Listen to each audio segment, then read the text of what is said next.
Commander Velox Thren stood on the bridge of his flagship and watched the blue planet grow larger on the viewing screen.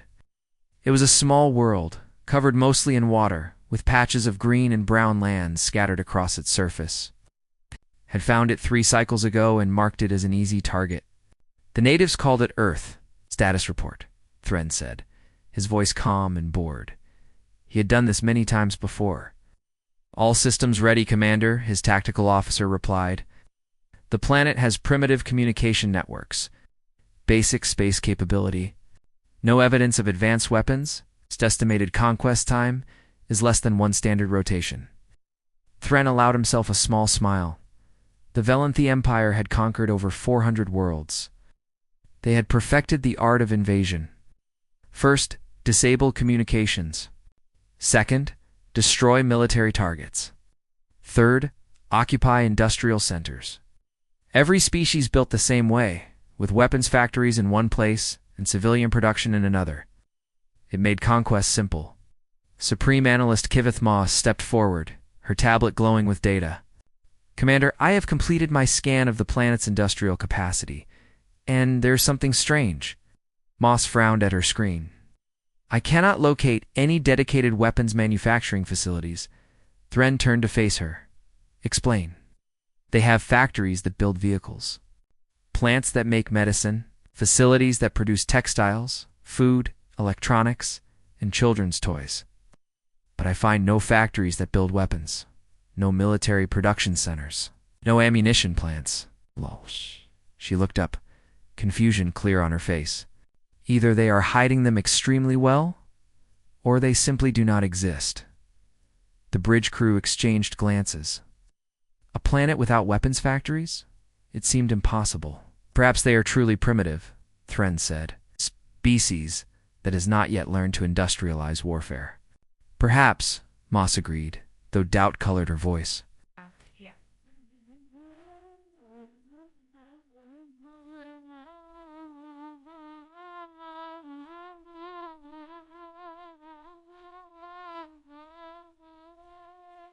Godla.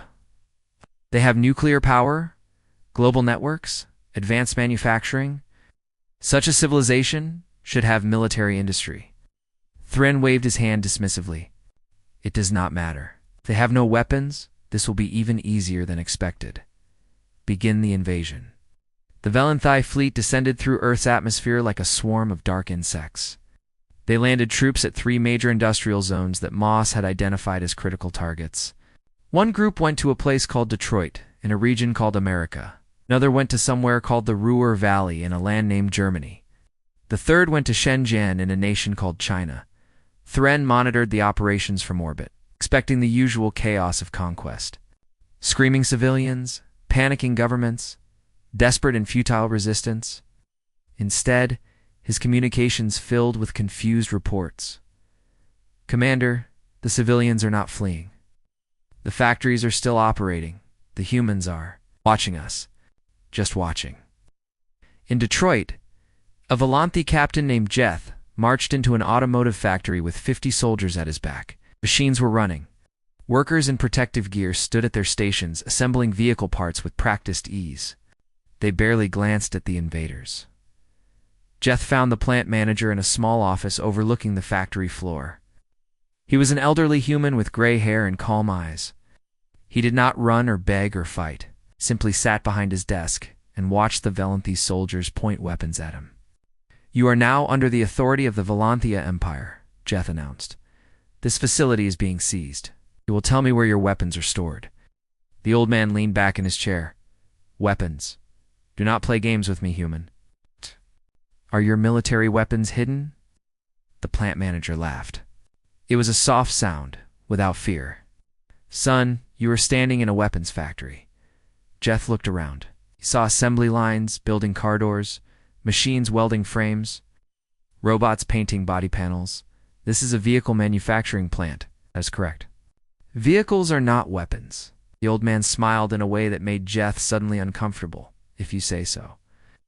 Jeth reported the conversation to Commander Thren, who dismissed it as the rambling of a frightened old fool. The occupation proceeded. Velanthi soldiers secured factories across the planet, They set up command posts, established patrol routes using captured human vehicles for the first day. Everything seemed normal. On the second night, the explosions began. Jeth was riding in a human-made transport truck when the engine suddenly roared with power it should not have possessed. The vehicle shot forward, accelerating beyond any safe limit, and then the engine simply tore itself apart. The explosion killed 6 Valanthi soldiers instantly. Across the occupied zones, similar reports flooded in, patrol vehicles bursting into flames, transport ships malfunctioning in catastrophic ways, equipment failing at critical moments. Moss worked through the night, analyzing the wreckage of 12 destroyed vehicles. She ran every test she knew. She checked for bombs, for sabotage, for poison. She found nothing obvious. What she did find made no sense. The engines were not damaged. She reported to Commander Thren, her voice shaking slightly. They were improved. Improved? Someone modified them. They increased the power output, enhanced the fuel efficiency, optimized the performance. But they did it so well that the engines exceeded their structural limits. The vehicles destroyed themselves by working too perfectly. Thren stared at her. Who did this? I do not know. We have had control of these factories for less than 2 days. But someone with advanced engineering knowledge made these modifications in a matter of hours. That is impossible. Yes, Moss agreed quietly. It should be. Thren ordered increased security at all facilities. He doubled the guards. He restricted human access to occupied factories. But the next morning, 3 more patrol vehicles exploded. The humans working in the factories continued to smile their calm smiles. They followed orders. They did not resist openly. They built what they were told to build, and somehow everything they built became dangerous. Jeth returned to the Detroit factory and found the old plant manager still at his desk, reading a paper book as if nothing had changed. "What are you doing to our equipment?" Jeth demanded. The old man looked up. "Nothing at all. Our vehicles are exploding." "That sounds like a manufacturing defect. Perhaps you should have your own people build your equipment." Jeth slammed his fist on the desk. "I know you are doing something." The plant manager set down his book and met Jeth's eyes. There was no fear in that gaze. No submission. It's only patience, like a teacher waiting for a student to understand a simple lesson. "Let me tell you something about human factories," the old man said. "We do not build weapons in one place and tools in another. Every tool we make is also a weapon. Every vehicle is a potential bomb. Every machine is a way to hurt someone if you know how to use it." He smiled again, that same unsettling smile. "You have not conquered a planet of farmers and workers, Captain. You have invaded a world where every single person knows how to break things, and we have had a very long time to practice." That night, 3 more Valanthi soldiers died when their sleeping quarters caught fire. The fire suppression system had been modified to spread flames. Instead of stopping them, the humans who maintained that system were nowhere to be found. Commander Thren stood on his bridge, watching reports of small disasters multiply across the planet. He had conquered dozens of worlds. He had never seen anything like this. The humans were not fighting back with weapons. They were fighting back with everything else. And they were winning. Supreme Analyst Kivith Moss had not slept in 4 days. She sat in her temporary laboratory on Earth's surface, surrounded by pieces of destroyed equipment and broken machinery.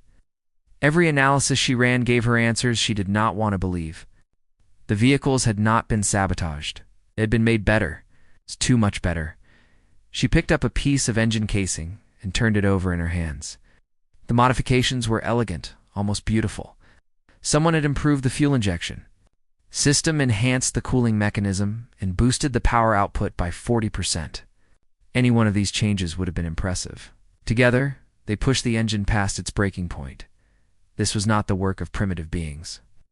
This was advanced engineering done quickly, quietly, and with perfect understanding of the original design. Moss set down the engine piece and pulled up her research files. If she wanted to understand what was happening, she needed to understand humans. She began reading everything she could find about their manufacturing history. By the end of the first hour, her hands were shaking. Humans did not think like other species.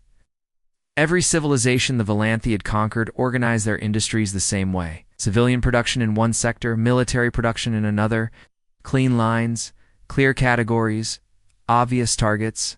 Humans had no such separation. Moss found records of civilian drone manufacturers whose products could be converted into weapons platforms in less than an hour. She found fertilizer plants that produced chemicals almost identical to military explosives. She found pharmaceutical facilities making compounds that were only a few steps away from deadly poisons. She found children's toy factories with manufacturing equipment precise enough to produce firearm components. Everything humans built existed in a gray zone between harmless and deadly. Their civilian infrastructure was not separate from their military capability. It was their military capability hidden in plain sight across every city, every town, every home. Moss called Commander Thren. "I understand now," she said, when his face appeared on her screen. "We made a mistake." "What mistake?" "We assumed they had no weapons industry because we could not find dedicated weapons factories. But they do not need dedicated weapons factories. Every factory is a weapons factory. Every workshop, every laboratory, every machine shop. Humans do not separate military and civilian production because they see no difference between them." Thren was silent for a long moment. "How is that possible?" "Because of how they think." Moss pulled up historical records. "Look at their history. They invented flying machines and immediately used them for war. They discovered how to split atoms and built city-destroying bombs within years. They created a global communication network and simultaneously developed ways to attack it. Every single technology they have ever developed was immediately tested for its destructive potential. Why? Because they have always been at war. With each other."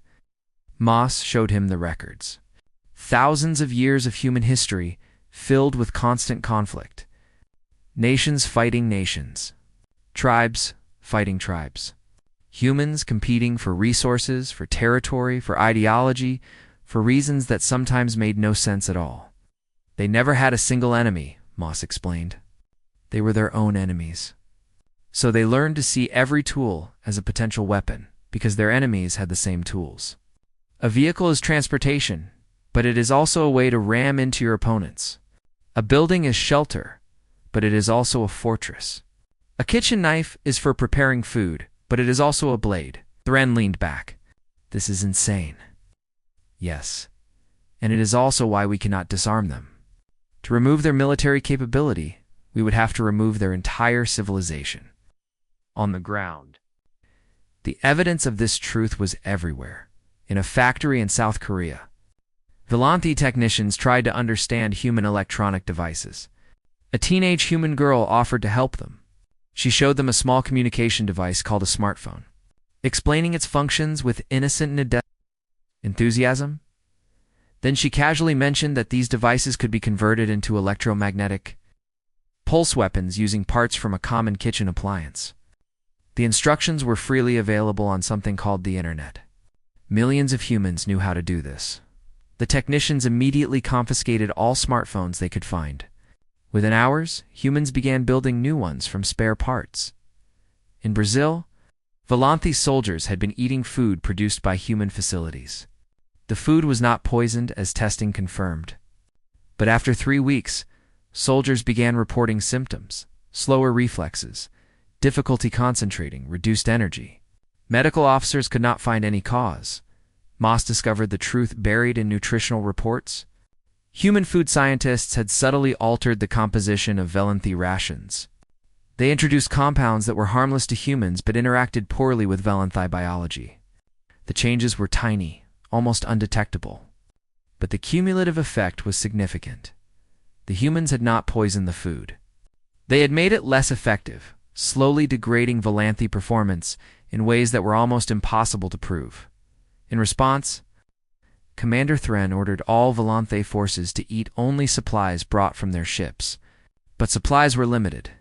The occupation was becoming expensive. The psychological effects were even worse. Valanthi soldiers began refusing to use human-made equipment. They would not ride in human vehicles. They would not eat human food. They grew afraid to enter human buildings, convinced that the structures themselves might be designed to kill them. A species that had conquered 400 worlds was now afraid of chairs. Moss decided to interview a captured human engineer. Hoping to understand their mindset directly, the prisoner was a woman named Dr. Alina Vasquez, a specialist in industrial design. She had been caught trying to modify a power generator in an occupied zone.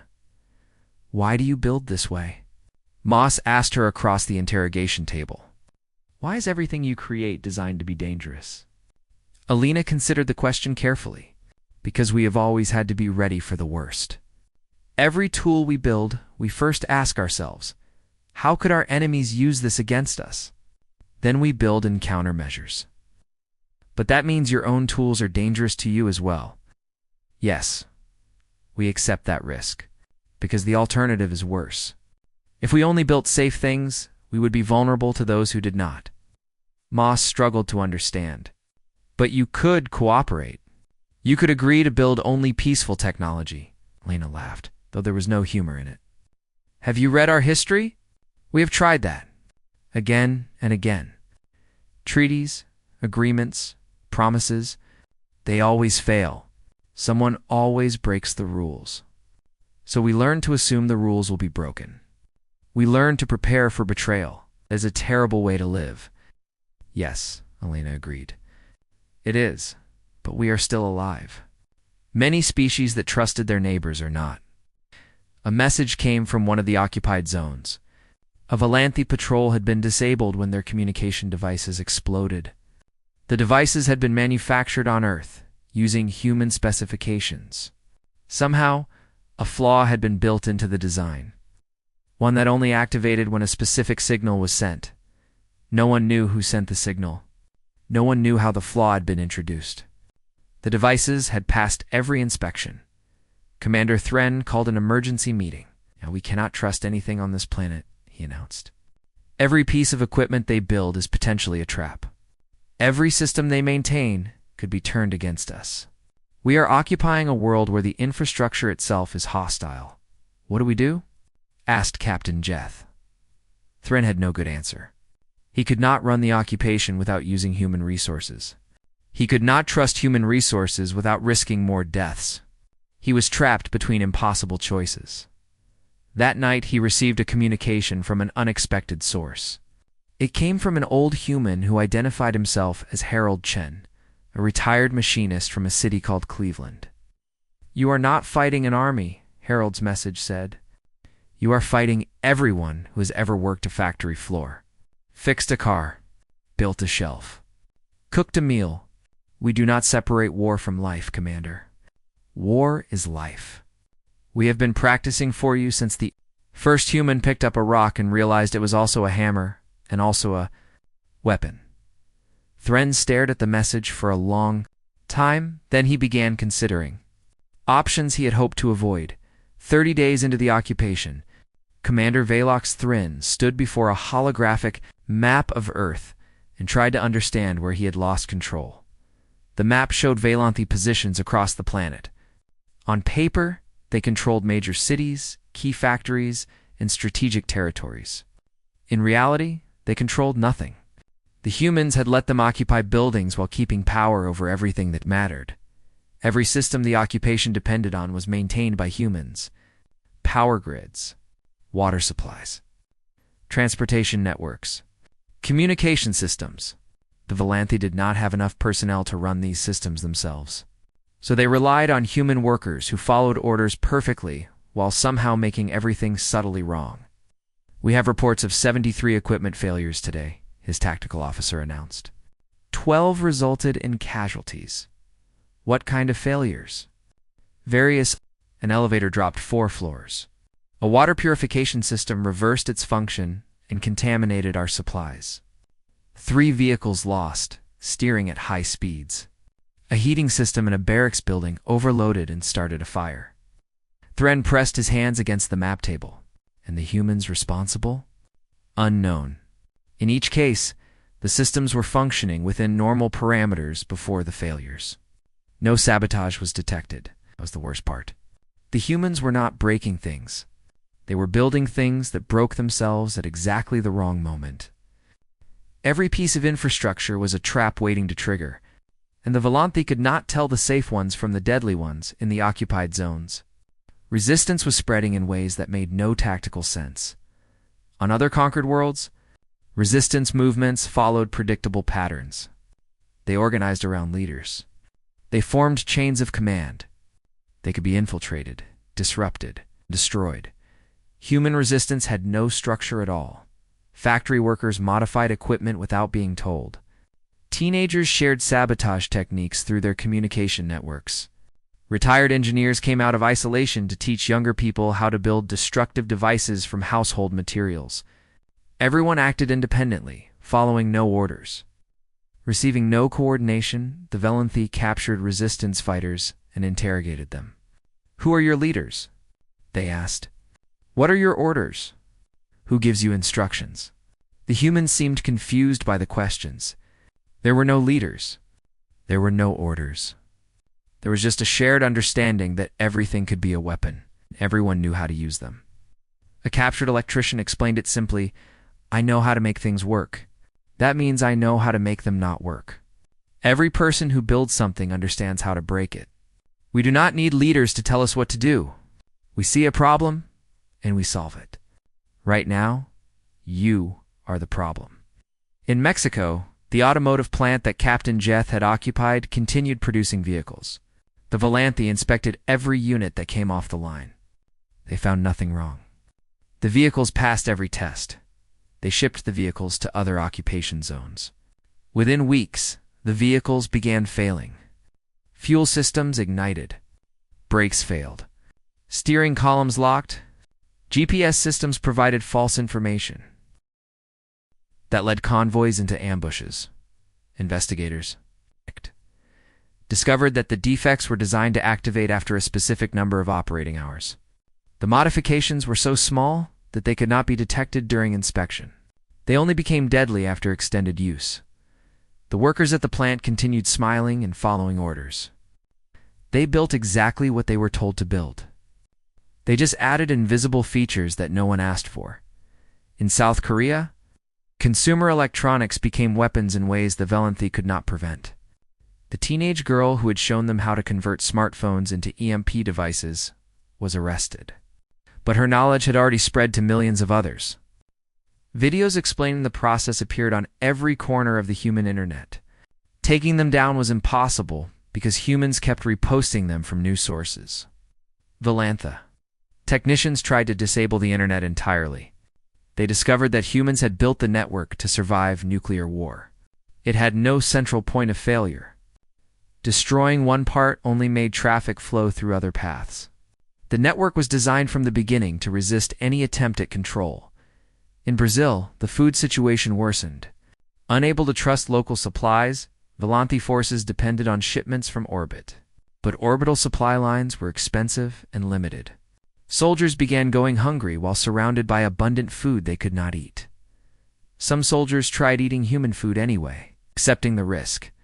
Their performance continued to decline. Others refused food entirely and weakened from malnutrition. Either choice led to reduced combat effectiveness.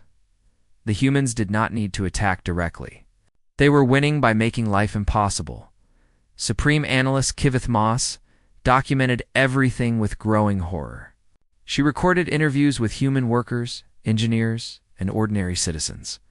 Every conversation revealed the same disturbing truth.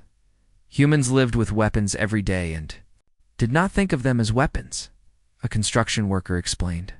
That any building was designed with weak points that could bring it down if you knew where to strike. A chef described how kitchen equipment could be modified for harmful purposes. A farmer talked about agricultural chemicals and their alternative uses without any apparent concern. "Hey, do you not fear these things?" Moss asked them. They looked at her with confusion. Fear what? The danger. You are surrounded by potential weapons at all times. A mechanic answered for all of them. Lady, we have been surrounded by danger since we were born. Cars that could crash. Electricity that could shock. Chemicals that could poison. Heights that could kill. We learned to live with risk before we could walk. This is just normal life for us. Commander Thren considered his options and found them all terrible. He could not maintain the occupation with human labor because humans made everything dangerous. He could not replace human labor because he did not have enough personnel. He could not destroy human infrastructure without destroying his ability to control the planet. He could not leave without admitting defeat. Harold Chen sent another message. "You have made a mistake that every invader makes," the old machinist wrote. "You assumed that because we did not have obvious armies waiting for you, we were not prepared to fight. But we are always prepared. Every farmer, every teacher, every child. We have been at war with ourselves for so long that war is simply how we think. You did not invade a civilization. You invaded a species of soldiers who forgot to tell you they were." Soldiers Thren called a war council to consider extreme measures. Could destroy their manufacturing capability from orbit, suggested his weapons officer. Targeted strikes on every factory, every plant, every workshop. Moss shook her head. Human homes contain workshops. Their schools have classes that teach construction and modification. Their children learn to build and repair objects as recreation. To destroy human manufacturing capability, we would have to destroy humanity entirely. Then perhaps that is what we must do. Silence fell over the council. Thren had destroyed civilizations before when necessary. It was not something he enjoyed, but it was sometimes required. "If we do that," Moss said quietly, "we lose any chance of understanding how they build. Their manufacturing philosophy is unlike anything in our experience. It could revolutionize Valenthi industry if we could learn from it." Learn from them? They are killing our soldiers with toasters and vehicles. Yes, because their approach to engineering is completely different from ours. They assume everything will be attacked. They build resilience and adaptability into every design. They think about failure modes and enemy action from the first moment of conception. Moss looked around the table. "We have been the dominant power in this sector for 6,000 years, and our technology has grown stagnant. They have increased their capabilities by incredible amounts in just 2 centuries. There is something valuable here if we are wise enough to see it." Thren dismissed the council without making a decision. He stood alone on the bridge, watching Earth turn slowly below him. A planet of builders. A civilization of engineers. Every person a potential saboteur because every person understood how things worked and how to make them not work. For the first time in his long career, Commander Velox Thren genuinely did not know what to do. The Valanthi High Council chamber fell silent as Commander Thren finished his report. 12 of the most powerful beings in the Empire sat around the curved table, their expressions ranging from disbelief to barely controlled fear. "Let me understand this correctly," said Elder Counselor Yemeth, the oldest member of the council. "You are telling us that this primitive species, which we rated as a minor threat, has effectively defeated the 7th Fleet without ever fighting a conventional battle." Thren lowered his head. "That is accurate, Elder. Through the use of household objects. Through the use of everything, Elder, their entire civilization is built on the assumption that any tool can be a weapon. They do not distinguish between military and civilian technology because they see no difference." The council erupted into argument. Some demanded Thren's removal for incompetence. Others insisted this was impossible and the commander must be exaggerating. A few sat in thoughtful silence, studying the data that Thren had transmitted ahead of his arrival. High Marshal Varric, commander of all Valanthe military forces, slammed his fist on the table. "Enough. We have conquered 400 worlds. We will not be stopped by a single planet of primitives. I propose we implement Directive Omega, complete sterilization. Burn their cities, destroy their infrastructure, eliminate the population. Start fresh with colonists." Several counselors nodded in agreement. It was an extreme solution, but the Valanthi had used it before on worlds that proved too troublesome to occupy.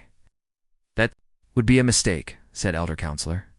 "Yemeth, you grow soft in your old age," Varric sneered. "No, I grow wise." Yemeth activated a holographic display showing economic data from across the Empire. "Tell me, Marshal, when was the last time our technology significantly advanced?" Varric frowned. "We improve our systems constantly. We optimize. We refine. We polish what we already have. But we do not innovate. Not truly. Our last major technological breakthrough was over 800 years ago. Yemeth gestured at the data. Our civilization has reached a plateau. We have become excellent at maintaining what we have, but we no longer create anything truly new. What does this have to do with the humans? Everything. Yemeth changed the display to show human technological history. This species has increased its capabilities by a factor of 10,000 in just 2 centuries. They went from riding animals to space travel in less than 5 generations. They split atoms, created global communication networks, developed artificial intelligence, and engineered their own biology in a time frame that our historians would consider impossible. The council studied the data with growing unease. The progression was staggering, almost violent in its speed. Asked Counselor Teth, the youngest member of the council, how do they advance so quickly? Because they are afraid, Yemeth said simply. They've always been at war with themselves. Every innovation they create is immediately tested against the question, how could our enemies use this against us? They do not build technology and then consider its dangers. They build technology specifically designed to survive its own dangers. He let that sink in before continuing. We have become comfortable in our dominance. Our engineers design systems assuming they will work as intended. Human engineers design systems assuming they will be attacked, sabotaged, and pushed to failure. Their approach creates technology that is more robust, more adaptable, and more resilient than anything we produce. Marshal Varick waved dismissively. Philosophy. What matters is that they are killing our soldiers. What matters is that they could make us stronger.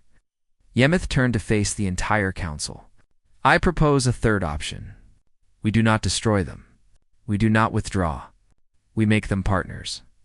The chamber erupted again. Partnership with a conquered species. It was unprecedented. Some called it weakness. Others called it surrender. Yemeth waited for the noise to subside. Consider carefully. If we destroy them, we lose access to the most innovative civilization we have ever encountered. If we withdraw, we appear weak to every other species watching. But if we integrate them into the empire as valued partners, we gain their manufacturing philosophy, their engineering, creativity, and their relentless drive to improve everything they touch. They will never agree, said Counselor Teth. We invaded their world. They hate us. Perhaps. But humans are practical. They understand power and self-interest. If we offer them something valuable enough, they will negotiate.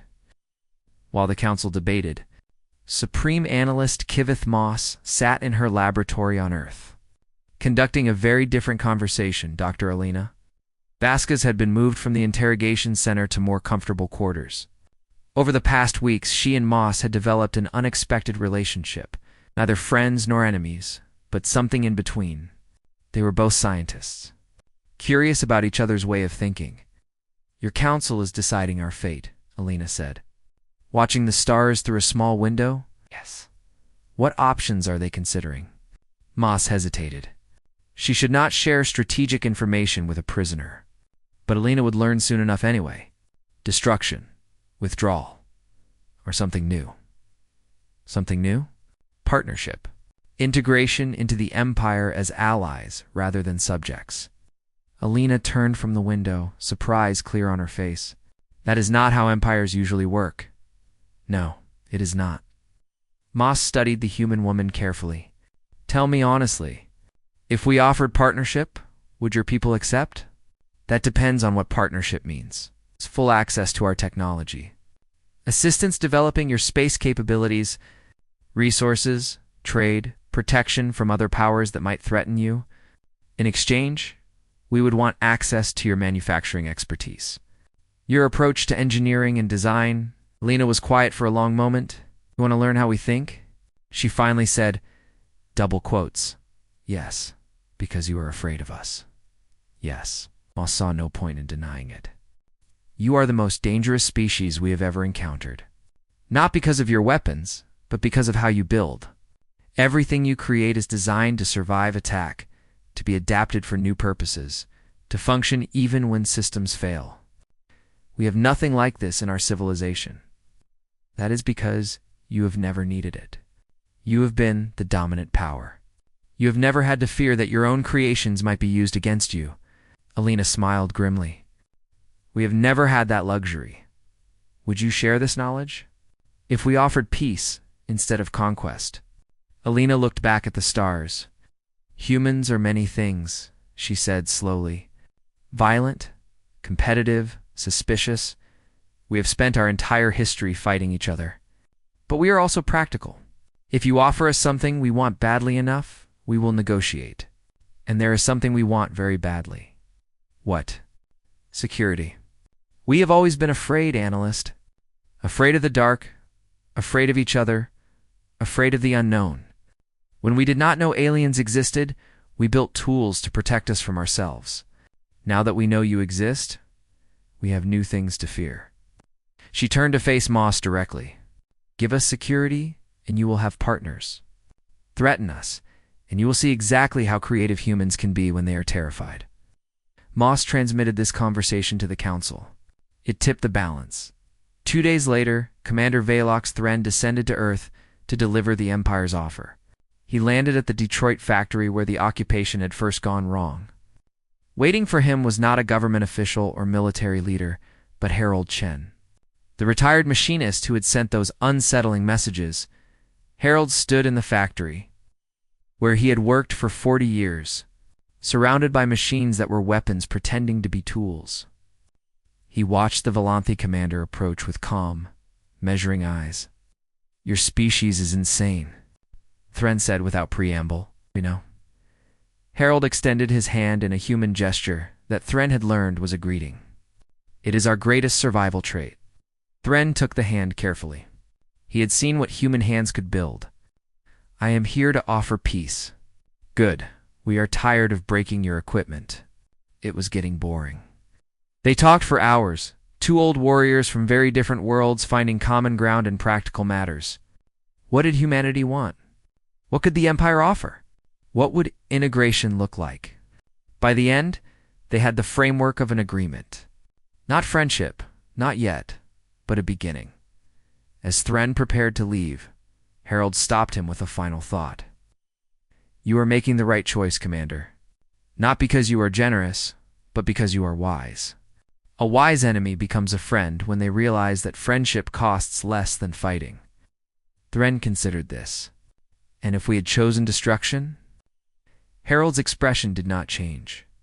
Then you would have taught 7 billion humans that aliens were the enemy, and we would have spent the rest of our existence preparing for that war. Building weapons you cannot imagine. Finding ways to reach your worlds.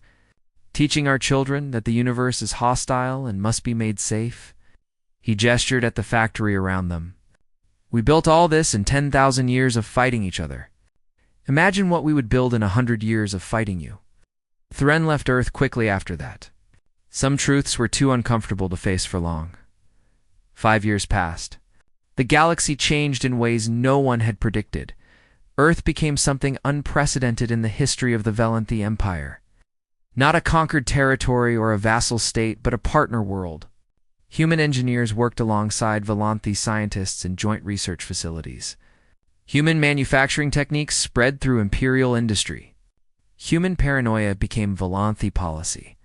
The results transformed everything, Volanthi. Starship efficiency improved by 340% once human engineers redesigned the fuel systems. They found weaknesses in the original designs that Volanthi engineers had never considered because they had never asked the essential question. How could an enemy exploit this? Medical technology advanced by 3 generations after human. Pharmaceutical experts applied their methods to Volanthi biology. Every drug was now tested against the possibility of weaponization before being approved. Every treatment was designed to resist tampering. Agricultural yields doubled across the Empire when human farming techniques were implemented. But every improvement came with built-in safeguards, fail-safe systems that prevented the new technology from being turned against its users. The Empire grew stronger. It also grew more cautious. Other galactic powers noticed. The collective of minds sent ambassadors to Earth, curious about the species that had made the Velanthi nervous. The Rithaxian Confederation dispatched scientific observers. The Thousand Worlds Alliance requested cultural exchanges. They all left shaken. Ambassador Yenthi, of the Collective of Minds, filed a report that became famous throughout the galaxy. He wrote about visiting a human home and observing their daily tools. Devices called pressure cookers that were functionally bombs. Heating elements that could be converted to weapons. Cleaning chemicals that could be combined into toxic gases. All of this sitting in kitchens where children ate breakfast. This is a species that has normalized living with weapons so thoroughly that they no longer recognize them as weapons, Gente wrote. They keep potential explosives next to their food because they trust themselves to use them safely. They sleep in structures that could be brought down with applied force in the right locations. They drink water from systems that could easily be poisoned. And they do all of this without fear because they have always lived this way. His conclusions spread across 1,000 worlds. Do not anger the humans. They are not a species that builds weapons when threatened. They are a species that discovers how many weapons they already have. The Velanthi military adopted human design philosophy. Every new ship was stress-tested against worst-case scenarios. Every piece of equipment was evaluated for vulnerability before deployment. War games changed to include scenarios where enemy forces used captured technology against its creators. Young Velanthi engineers began thinking in ways their elders found disturbing. What could go wrong? Became the first question of every project. How could this be misused? Became the second. Equipment became more robust, more adaptable, more resilient. It also became quietly more dangerous. Dr. Elena Vasquez, now Earth's ambassador to the Empire, observed these changes with mixed feelings. She had helped build the partnership, negotiated the treaties, established the exchange programs. She believed in the alliance. But she also understood that humans were changing the Empire in ways that might not be entirely positive. She delivered a private message to the High Council, speaking directly to Elder Counselor Yemeth. "You made us your partners because you were afraid of what we would become as enemies," she said. "That was wise. But you need to understand something about us. We are still afraid. We will always be afraid. And as long as we are afraid, we will keep building. We will keep adapting. We will keep preparing for threats you have not imagined yet." Yemeth listened carefully. "You are warning us. I am informing you. You have given us access to technologies we never dreamed of. Faster than light travel. Energy systems beyond anything we developed on our own. Materials that make our best engineering look primitive." She paused, choosing her words carefully. "You should know that somewhere right now, a human is looking at every gift you have given us and asking, how do I turn this into a weapon? And how do I defend against it? Is this a threat? No, it is simply who we are. You cannot change it. We cannot change it. We will always be afraid, and we will always build accordingly.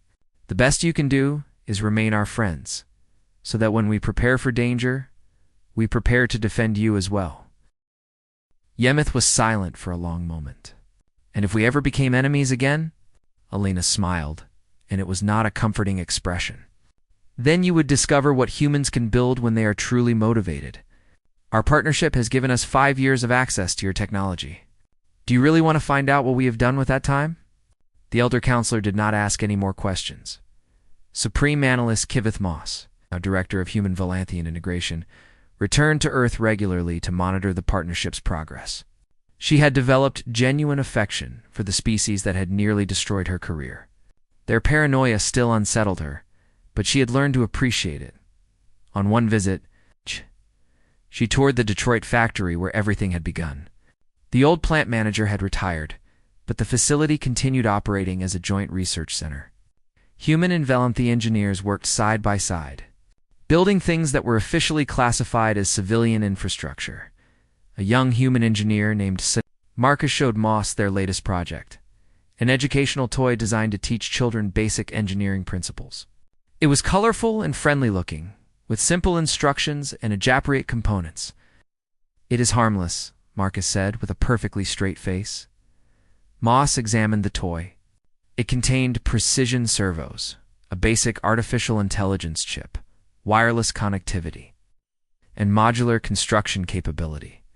With minimal modification, it could be converted into a surveillance device, a delivery system for small payloads, or a component in a larger weapons platform. She looked at Marcus. Marcus looked back at her, completely aware of what she had just realized. Humans have a very specific definition of harmless, Moss observed. Marcus grinned. Yeah, it means harmless to us. For now, that evening, Moss visited Harold Chen at his home. The old machinist had become something of a celebrity, the human who had first explained his species to the invaders. He spent his retirement teaching young engineers and advising the Partnership Council. They sat on his porch, watching the sun set over a neighborhood that looked peaceful and ordinary. Every house contained workshops. Every garage held tools that could build or destroy. Do you ever worry about what you have created? Moss asked him. Harold considered the question. Every day. We have given your people our way of thinking. You will never look at technology the same way again. You will always ask what could go wrong, how it could be misused, who might try to hurt you with your own creations. Is that not a good thing? It makes us stronger. Does. But it also makes you more suspicious, more paranoid, more like us. He shook his head slowly. We are not a happy species, analyst. We are survivors. There is a difference. Then why did you share your knowledge? Because the alternative was worse. If we had fought you, one side would have been destroyed. If we had remained separate, you would always have feared us. This way, at least. You understand us. And understanding is the beginning of trust. Moss filed her final report to the High Council that night. It contained observations, analysis, and recommendations developed over 5 years of working closely with humans. At the end, she added one final note underlined 3 times. Never go to war with Earth, she wrote. Not because we would lose, though that is possible. Not because it would be expensive, though it would be. But because war with humans would teach them how to fight on a galactic scale, and they would learn. They always learn. And then they would build. She transmitted the report and stepped outside her temporary quarters. Earth's night sky was clear, filled with stars that humans were just beginning to reach. Somewhere out there, human engineers were already designing ships that could travel between those stars, asking the same questions they always asked. What could go wrong? How could this be used against us? How do we protect ourselves? The galaxy would never be the same. Moss found that she did not mind. The universe was a dangerous place, filled with threats that the comfortable Valanthi Empire had forgotten how to fear. Perhaps a little human paranoia was exactly what everyone needed, she just hoped. She never had to find out what happened if that paranoia was ever turned against her own. People, because humans never built anything. Harmless, they just built. Things that had not found their purpose yet.